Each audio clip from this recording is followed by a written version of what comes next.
G'day.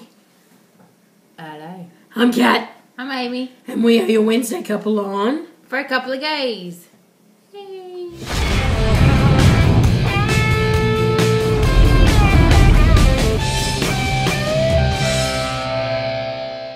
So this week's topic is...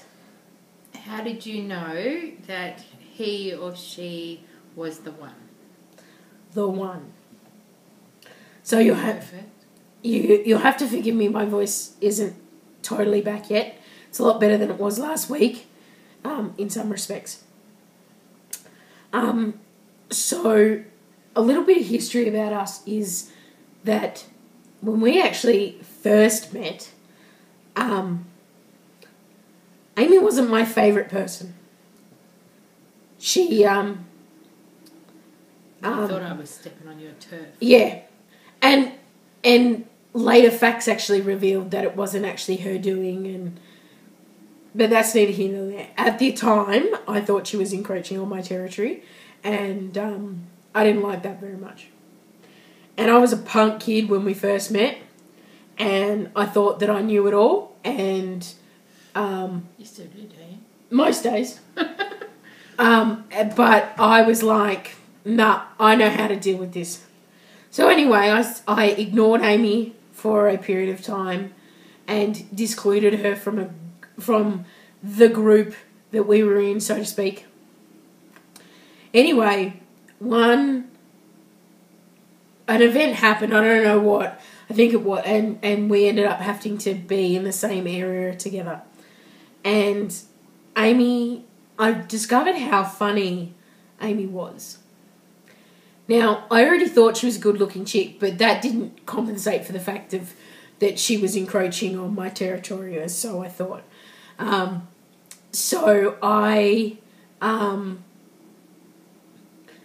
Anyway, so she was hilarious. I actually discovered just how funny she was. And so now she's good-looking, and she's funny, and I think she's a bit alright. Now, you remember your parents telling you that anybody who ever picks on you or overly, in a playful way, likes you? Well, that was me with Amy. So... It wasn't always playful, though.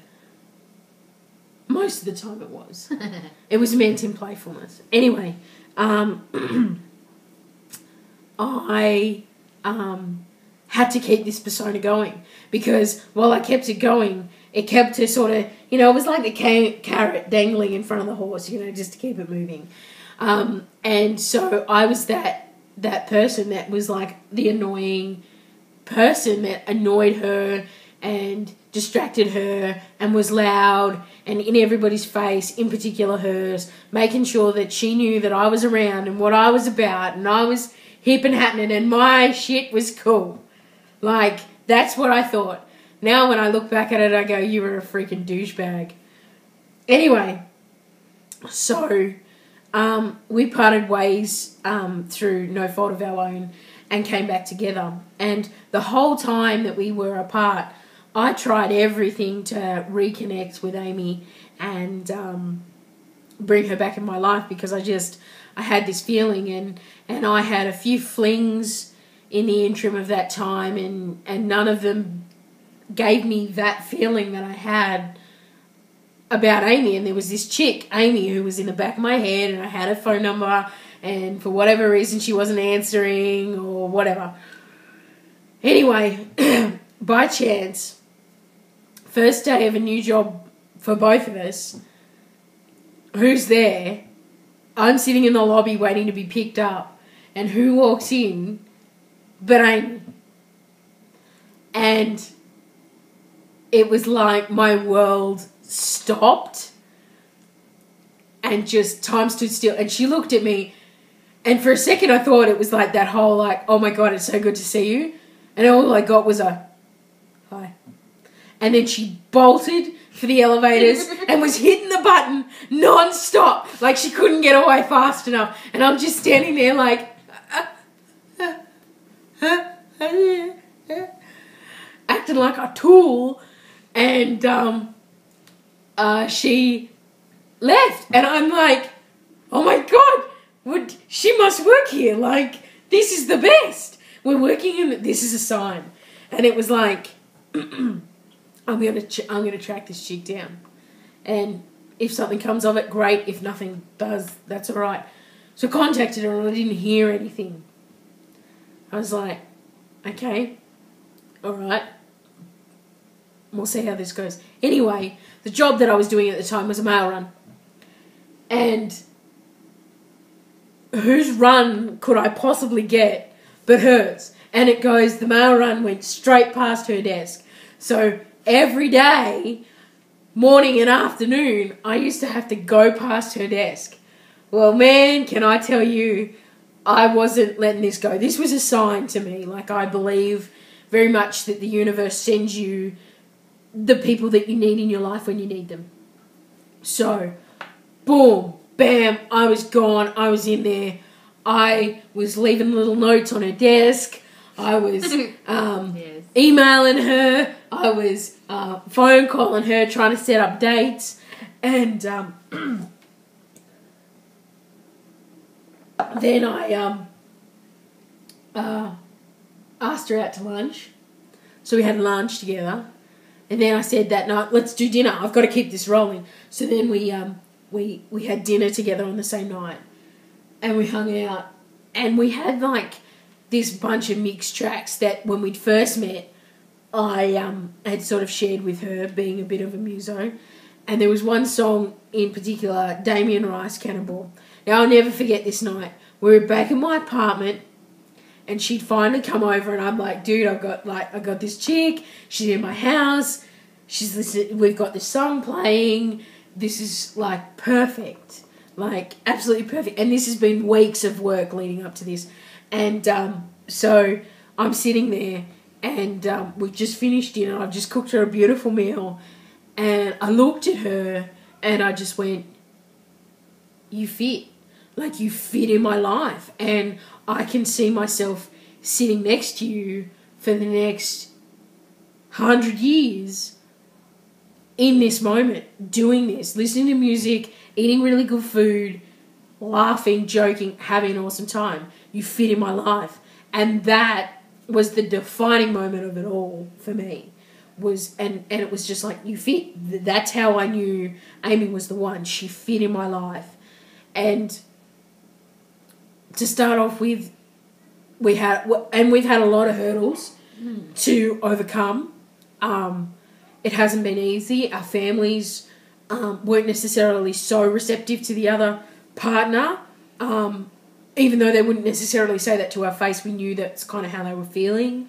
And so we had to make that work, because we knew that we were right for each other. And I know in my heart of hearts that our family, our friends couldn't necessarily see what we saw and what I knew the potential was. And it took Amy even longer to realise that I was the one, which I'll hand over to you now. Yeah, I mean, obviously, there are a lot of signs that someone is the one. I think it's all about your gut, really. It just tells you that something feels good and something feels right, and you got to go with that. I mean, obviously, there's different levels of it, and so, what starts out or may end as just infatuation feels totally different to someone who you can just live with for the rest of your life. So, yes, okay, things were a bit different in terms of, for me, for knowing that Kat was the one. But, I mean, I knew that you were the one. I think I was in denial of my own true feelings at first, because I didn't know if that was something that I should actually be feeling, I didn't want to get hurt and just throw myself out there when I didn't necessarily know this person, but I knew. I think just having that, yeah, it's really hard to explain. It was just, you just know it. It's just so hard not to just go with that. And obviously you have telltale signs, like, do they get along with my family? Do they get along with my friends? Hey, if they don't, can I get along with not having those family and friends? Or, can I handle this person?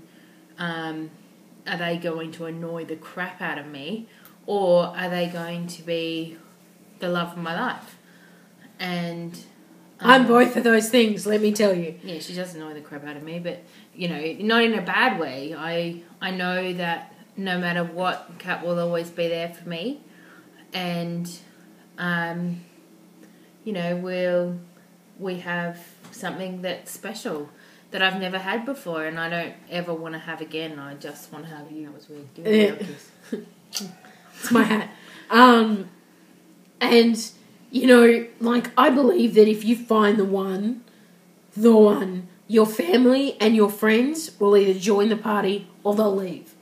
And it's taken time for both of our families to get to where we are now. Well, because we stuck by our guns and we did. And you have to, if you feel that, don't let that go. Family is family. You're related by blood. I can't stress this enough from our experience. If you know that this person is the one, and you will know without a doubt, without hesitation, you will give up everything that you know for this one person. You shouldn't have to. But sometimes it happens. And I can tell you, being able to allow that to happen is the most freeing thing in the world, because I had to let go of friends and family and listening to all their negativities at points, especially from some of my friends and from her friends and family. I had to listen to, this is not going to work. And there's an age gap between us of 7 years. So for my family, for me to be dating a woman 7 years my senior was just like, this is not going to work. But then, now, my family are so grateful for Amy and the person that she's turned me into in my life. She's made me a better, wholesome, person in the world. And I can't, and that's because of finding the one. When you find that one, your whole world turns upside down.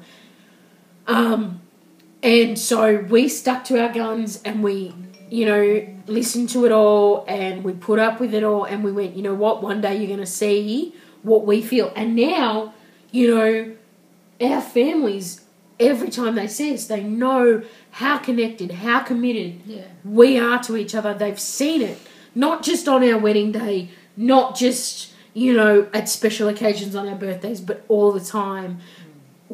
They know that we know each other better than anybody else. Yeah. The other thing is that I think that you always end up with someone who is your best friend. Amy is my best friend first. That is number one. She's my best friend. And no matter what happens, no matter where things go, she is my best friend. And if I want to call and tell her something, I'm normally calling and telling her something as my best friend first and my wife second. Yeah.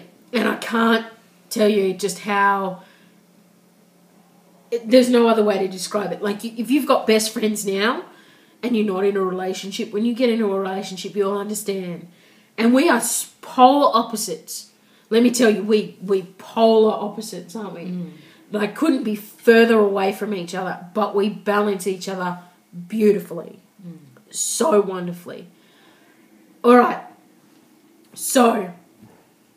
we hope that you found something interesting about us, or got a little bit of insight to how you might find the one. We are running a competition, and Kerry has Bought a whole heap of Born This Way Foundation merchandise. Pretty cool. It is awesome I stuff. And let me just tell you, Can I apply? Can I get into the we competition? can't. I know. I've already looked into it. Because that would be cool. I'm Because happy we to can't. rate We anything. we can't get this stuff in. Oh, so to our Australian subscribers in particular, dude, it is so easy to win. Yeah. So easy, easiest thing. So all you got to do, like our video, like all the other couples videos this week, comment and give us a topic idea so then we know what to vlog about next. Yeah. And share the video. Yeah. 3 things. On like email and Facebook and... Yeah, share it anywhere where you can. Just share our channel, share our videos, share what we're about and what we're doing here. 3 things, 3 steps, and you're done. And I bet you it takes you less than 5 minutes to do the whole lot. It's pretty awesome. Yeah. So, Chantel and Kerry, thank you so much for running this competition. I think it is amazing. And again, let me Thumbs up. know if there's anything I can do to win it. Yeah, she's still determined to win it. Anyway, thanks for watching, guys. We love you all. We hope you all have fantastic weeks wherever you are in the world and universe. We hope that you find your one really soon. Yeah. And we'll see you same time, same station next week. Bye.